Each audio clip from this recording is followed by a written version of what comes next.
We are inside the submersible Titan, which is a carbon fiber and titanium sub that can go to the depths of the Titanic.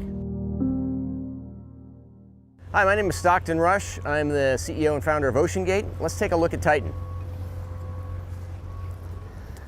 So we're coming into the sub. This is the only toilet available on a deep diving submersible. Best seat in the house. You can look out the viewport. We put a privacy screen in, turn up the music, and it's very popular.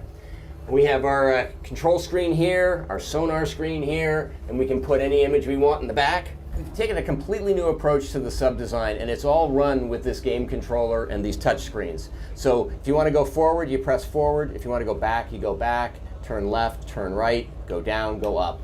And it's Bluetooth, so I can hand it to anybody. And it's meant for a 16-year-old to throw it around, and super durable. We keep a couple of spares on board just in case. This is the second year we've been out to the Titanic. We went out in 5 8-day missions. We did about 10 dives to the wreck site of the Titanic, and we did an extra dive on an undiscovered reef that we found.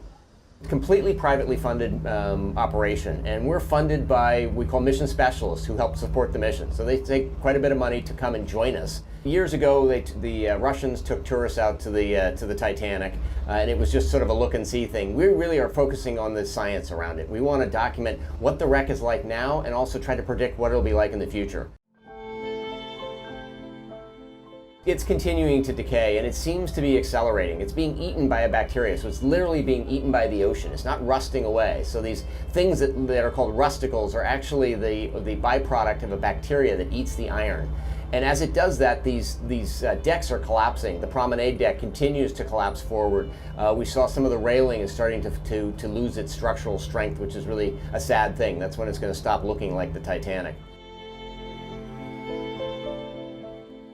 The interest in the Titanic is the reason we go there, because people are willing to fund this kind of exploration and science, and that gives a completely different research component that almost nowhere else in the deep ocean can you get funding to go back every year for decades and see how coral reefs develop, and see how metals decay, and see how currents change. I mean, that just, you can't justify that. No government will pay for that. Nobody wants to go back to just some old reef, but people do want to go back to the Titanic. And that's why we go, is because people want to go.